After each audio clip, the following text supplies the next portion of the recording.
사랑하는 영락교회 지체들에게 주 안에서 평화 인사를 전합니다. 오늘은 11월 6일 금요일입니다. 오늘의 묵상 본문은 예레미야 46장 1절로 28절까지의 말씀입니다. 이방 나라들에 대하여 선지자 예레미야에게 임한 여호와의 말씀이라. 애굽에 관한 것이라. 곧 유다 요시야 왕의 아들 여호야김 넷째 해에 유브라데 강가 갈그미스에서 바벨론의 느부갓네살 왕에게 패한 애굽의 왕 바로누고의 군대에 대한 말씀이라. 오늘 46절 1절 2절의 말씀은 이 예레미야의 선포와 예레미야의 말씀이 기록된 것을 이제 편집하는 과정 가운데 이제 붙여진 말씀이겠죠. 오늘의 본문은 바로누고의 그 느부갓네살과의 갈그미스 전투라고 하는 역사적인 전투에 대한 말씀을 이제 선포하고 있는 것입니다. 물론 이 말씀은 느부갓네살의 세 차례에 걸친 애굽과의 전쟁에서의 승리와 애굽의 몰락을 모두 담고 있는 말씀이기도 하죠. 그 말씀이 임해서 이미 오랜 시간 주님이 섭리가 진행되는 역사가 이루어져 왔다고 하는 것을 다시 한번 분명히 밝히는 것, 이것이 오늘의 말씀의 숨은 뜻이라고 믿습니다. 3절에 보면 너희는 작은 방패와 큰 방패를 예비하고 나가서 싸우라. 이 애굽이라고 하는 것은 이 나일강을 이제 기점으로 일어나는 문명이죠. 그리고 바벨론, 그 앞에 있던 아수르, 이런 나라들은 이제 그 유프라테스 강을 주축으로 하는 메소포타미아 문명입니다. 세계의 4대 문명이라고 하죠. 나일 문명이 있고 메소포타미아 문명이 있고, 그리고 지금의 인도에 있었던 인더스 문명이 있고 중국의 황하 문명이 있는 거죠. 그래서 이 소아시아라고 하는 이 역사의 중심에서는 늘 나일 문명과 메소포타미아 문명이 대결하는 겁니다. 그런데 메소포타미아라고 하는 건 유프라테스와 티그리스 강 사이에서 시작됐는데 그곳엔 여러 민족들이 있죠. 또 엘람으로 대표되는 오늘날의 이란 지역이 또 이 티그리스 강의 우편에 또 존재하고 있기 때문에 많은 민족들이 이제 각축을 벌이는 이제 그런 곳입니다. 또 북쪽의 터키 지역에서는 그 이전에 뭐 히타이트 민족부터 시작해서 그 터키 지역의 또 민족도 굉장히 이제 많은 곳이죠. 그런 평야와 산악지대에서 끊임없이 침입을 받는 그런 개방된 지역이 이제 메소포타미아이기 때문에, 또 유프라테스강 밑으로는 이제 팔레스타인 지역이라고 하는 넓은 지역의 문명이 있고, 또 시피플이라고 불렸던 해양 문명, 두로와 시돈을 주축으로 하는 이런 지중해 연안으로 해서 지중해에서 오는 뭐 그리스라든가 그런 데서 시작된 문명의 영향도 있었습니다. 굉장한 각축이 벌어지는 것이 메소포타미아 문명이죠. 그런데 나일강이라는 건 항상 애굽에 자료에 이렇게 담겨 있는 것처럼 애굽의 그 풍요로운 나일강 그 삼각지대를 주축으로 하는 그 문명은 하나의 문명으로 통일되어 있는 거죠. 그러니까 애굽이 늘 부유하고 막강한 겁니다. 메소포타미아가 하나로 통일되면 그러면 애굽과의 대결을 피할 수 없는 거죠. 팔레스타인의 승자가 누구냐를 놓고 다툴 수밖에 없는 겁니다. 갈그미스 전투가 있기 4년 전에 무기또 전투에서 이미 팔레스타인 지역을 애굽이 장악했죠. 그런데 바벨론이 메소포타미아를 통일하고 아수르 왕조를 정복한 다음에 그 패자가 되니까 이제 남하하는 바벨론과 팔레스타인의 주인, 소아시아의 주인이 누구냐를 두고서 이제 애굽과의 전쟁을 앞두고 있는 겁니다. 근데 애굽은 이제 자신만만한 거죠. 당시에 패권 국가니까 이제 신흥국으로 올라서고 있는 이 바벨론 군대 같은 건 뭐 우습게 보는 거죠. 그런데 주님이 이 느부갓네살을 들어서 바벨론을 들어서 쓰시려고 이 바벨론을 드신 거기 때문에 그 누구도 당할 수가 없다라는 것이 역사에 숨어진 비밀인 거죠.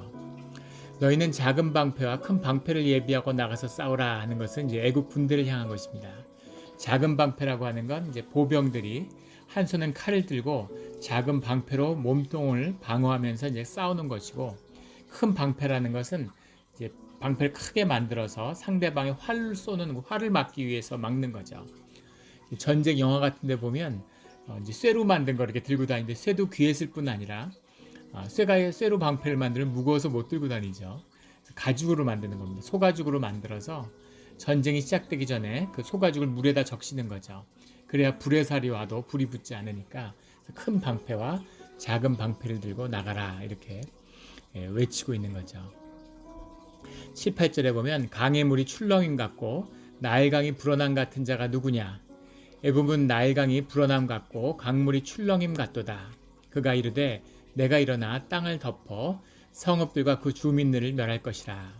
나일강은 여름마다 범람하게 되는데 그 강이 범람하면서 나일강의 그 진흙 같은 흙들을 계속 다 퍼날라서 그래서 나일강 유역이 옥토가 되고 이제 그 농사가 잘 되는 이제 그런 땅이 되는 거죠. 그 강이 불어난 같이 예전에 다큐멘터리에서 그 범람하던 강의 모습을 보여주는데 그게 무슨 좀 어마어마하더라고요. 무슨 파도가 밀려오는 것처럼 그런 식으로 땅을 덮어버리는 거죠. 그런 세력으로 애굽이 일어나고 있다라는 겁니다. 그가 이르되라는 8절의 말씀 바로 애굽의 바로 느고 왕의 그 주장이죠. 외침입니다. 내가 일어나 땅을 덮어 성읍들과 그 주민들을 멸할 것이라. 나일강이 범람하는 것처럼 땅을 휩쓸 것이다. 그렇게 이야기하는 거죠.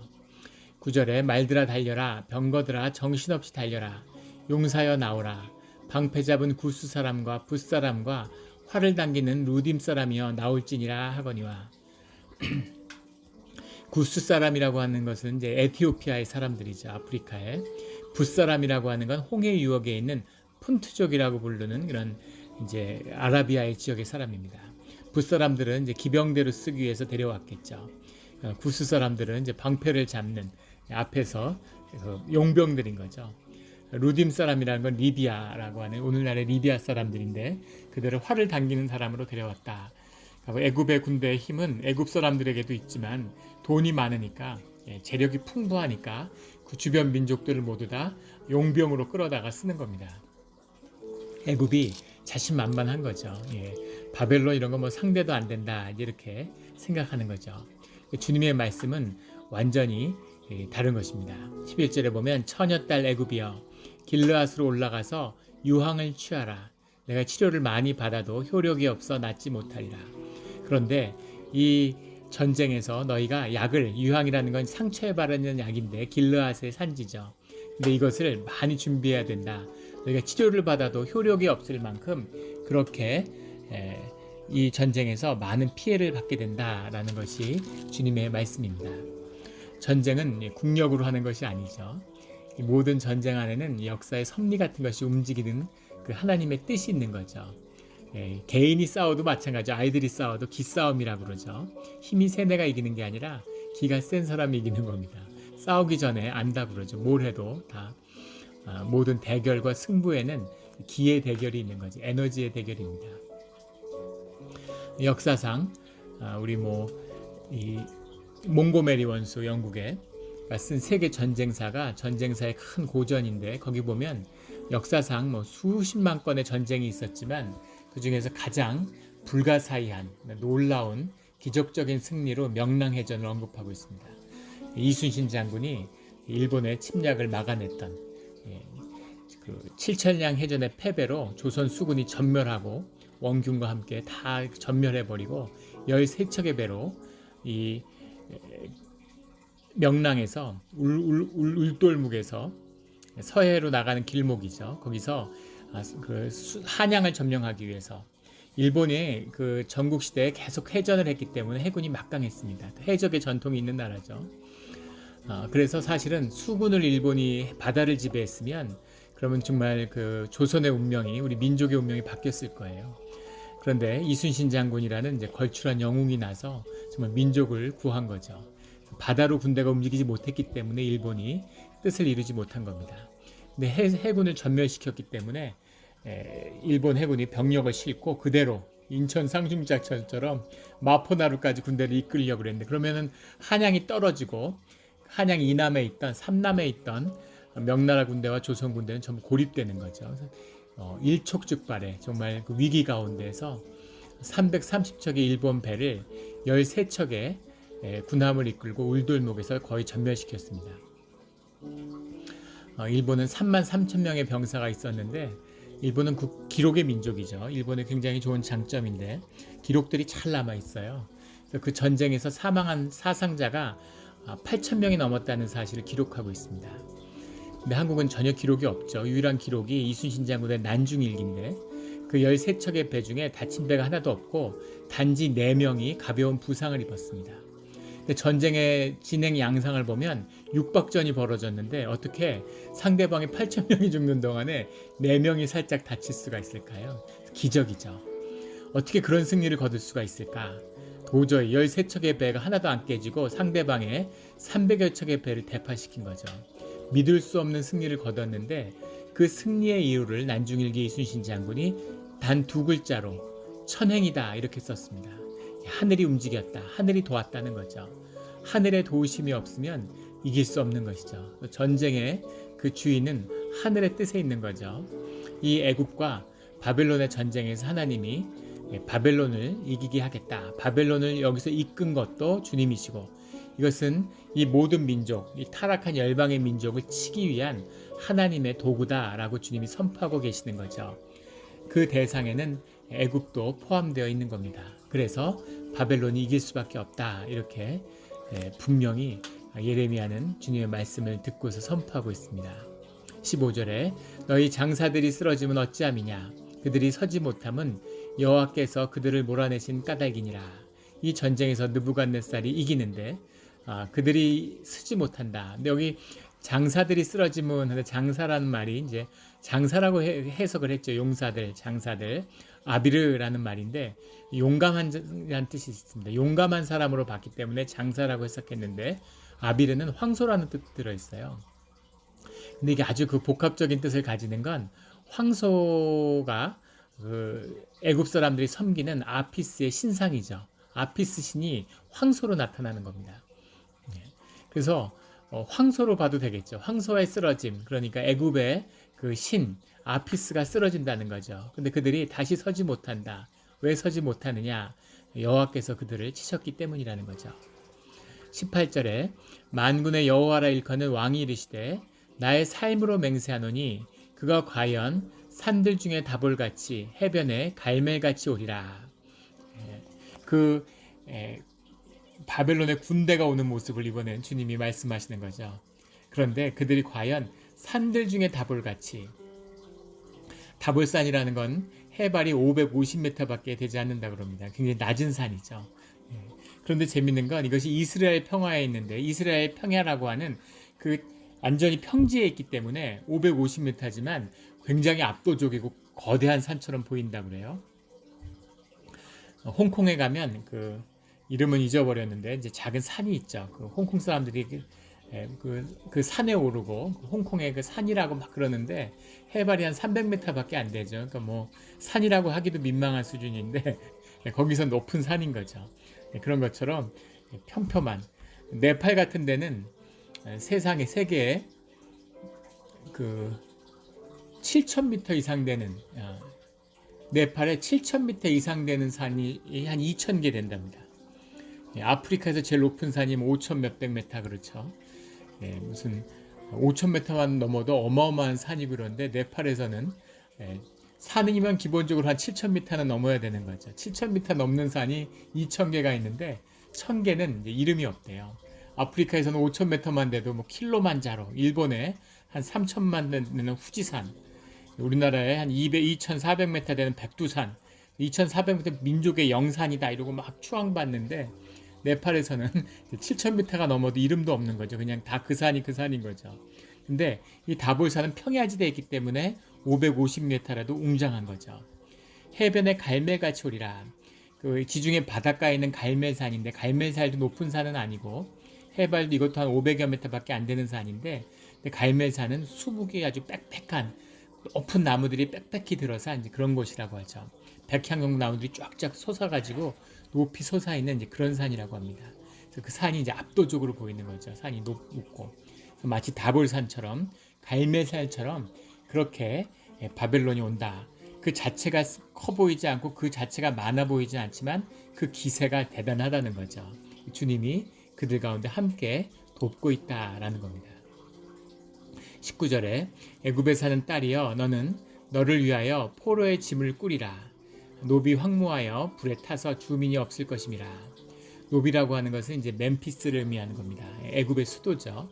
근데 애굽에 사는 딸이여 너는 너를 위하여 포로의 짐을 꾸리라. 도망갈 준비를 해라. 애굽은 패한다는 겁니다.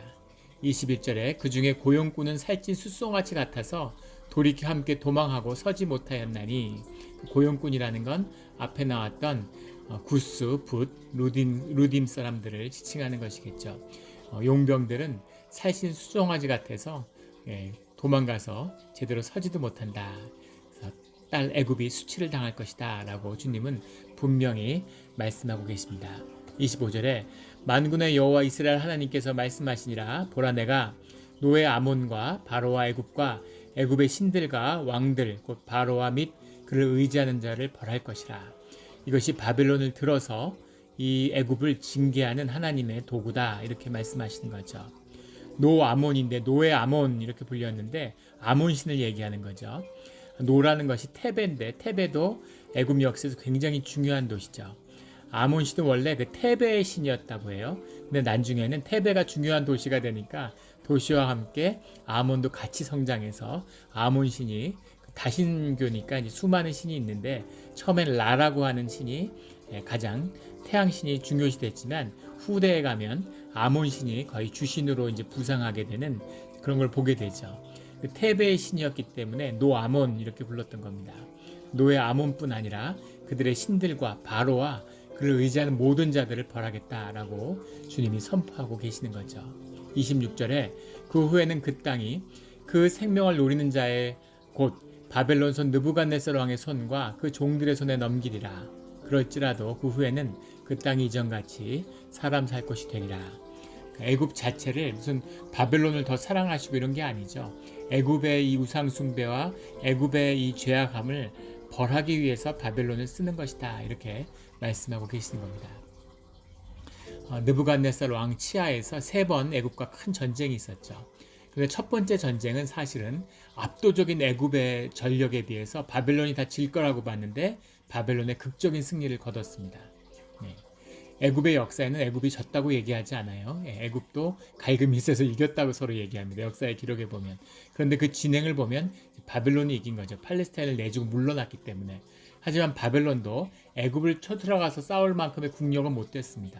그 전쟁의 승리로 그 역사의 줄기가 바벨론으로 이어진 거죠.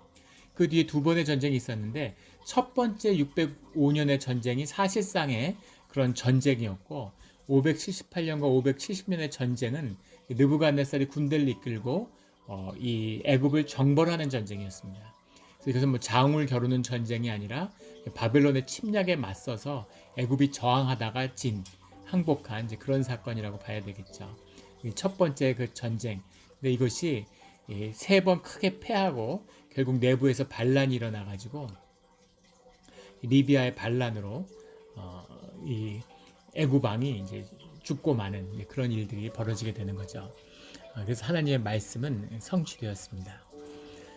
이 역사가 이제 그 거의 뭐 한 30-40년에 걸쳐서 일어나는 그런 역사죠. 놀랍게도 그 모든 일이 시작되기 전에 하나님의 뜻이 예레미야를 통해서 분명하게 이스라엘에게 증거되었다는 겁니다. 그래서 증거한 이유는 애굽으로 도망가지 말라는 거죠. 바벨론으로 가야지 애굽으로 가면 안 된다라는 주님의 말씀인데 그것을 거부한 자들, 남은 자들과 그렇지 못한 자들, 주님의 구별입니다. 그런데 그 기회가 모두에게 있었다는 것이죠. 주님의 뜻을 듣고 순종하는, 눈으로 보고 경험으로 이해하면 이때 사람들을 충분히 이해할 수 있겠죠. 어떻게 봐도 애굽으로 가야지 그래야 뭐 살 길이 열리지 무슨 바벨론으로 가가지고 노예로 잡혀가는데 뭐가 되겠어 이렇게 생각하는 거죠. 재산을 챙기고 애굽에 가가지고 뭐 땅도 사고 집도 사고 애굽에 가야지 뭔가 살 길이 열리는 거지. 지금 노예로 항복해가지고 포로로 바벨론에 끌려가가지고 지금 뭐 목숨이나 부지할 수 있겠느냐. 이것이 눈에 보이는 길입니다. 주님의 말씀은 반대죠. 너희가 바벨론으로 가면 너희가 거기서 다시 부흥해서 돌아오게 된다 라는 말씀이고 애굽으로 가면 너희는 다 죽는다 그런 말씀인데 결국은 보이지 않는 주님의 말씀을 믿느냐 아니면 내 눈에 보이는 내 경험 속에 내 판단을 믿느냐 하는 그 차이입니다. 오직 주님만을 말씀만을 따라가고 순종함으로 우리의 머리로서는 우리의 생각은 도저히 받아들일 수 없지만 주님의 말씀을 택하고 찾아가는 것, 그것이 생명의 길임을 성경은 거듭해서 선포하고 있습니다. 27절에 내 종 야곱아 두려워하지 말라. 이스라엘아 놀라지 말라. 보라 내가 너를 먼 곳에서 구원하며 내 자손을 포로돈 땅에서 구원하리니 야곱이 돌아와서 평안하며 걱정 없게 살게 될 것이라. 주님이 회복의 말씀을 주시는 거죠. 자녀에게 두려워하지 마라. 그 고난 가운데서도 그 포로된 땅에서 너희는 구원받게 될 것이다 라고 말씀하시는 겁니다. 그래서 포로로 가는 것을 두려워하지 마라. 포로로 잡혀갈 때는 기가 막혔겠죠. 하지만 두려워하지 마라. 그것이 구원의 길이다 이렇게 말씀하시는 겁니다. 28절에 내 종 야곱아 내가 너와 함께 있나니 두려워하지 말라. 두려워하지 말라는 말씀을 거듭해서 주시는 거죠. 너는 사라지지 아니하리라. 내가 너를 법도대로 징계할 것이요 결코 무죄한 자로 여기지 아니하리라 하시니라. 주님이 구속하고 주님의 은혜가 있지만 주님이 우리를 징계하고 우리가 무죄한 자가 아니다 라는 말씀입니다. 우리는 죄인이죠. 주님에게 용서받은 죄인입니다. 주님이 우리를 주님의 자녀로 합당한 자로 키우기 위해서 우리를 징계하시죠. 그래서 우리가 징계를 달게 받는 것입니다. 징계를 받아야 그래야 성장하고 주의 자녀로 회복되는 것이죠. 주님이 우리에게 죄지었다고 뭐라고 하시는 게 아닙니다. 우리가 주님께 속하고 주님께 돌이키는 것, 그것이 주님과 함께하는 비밀이죠. 주님께 돌이켜야 되는 겁니다. 주님 안에서 성장하고 자라가야 되는 거죠. 주님의 장성한 분량에 이를 때까지 우리가 주님 안에서 징계를 받지만 고난을 겪지만 계속해서 성장해 가는 것, 이것이 영생을 받은 영생 가운데 있는 주의 자녀가 가는 길이죠. 그 길을 끝까지 가는 우리 주의 자녀들이 되시기를 예수 그리스도 이름으로 축원합니다. 아멘.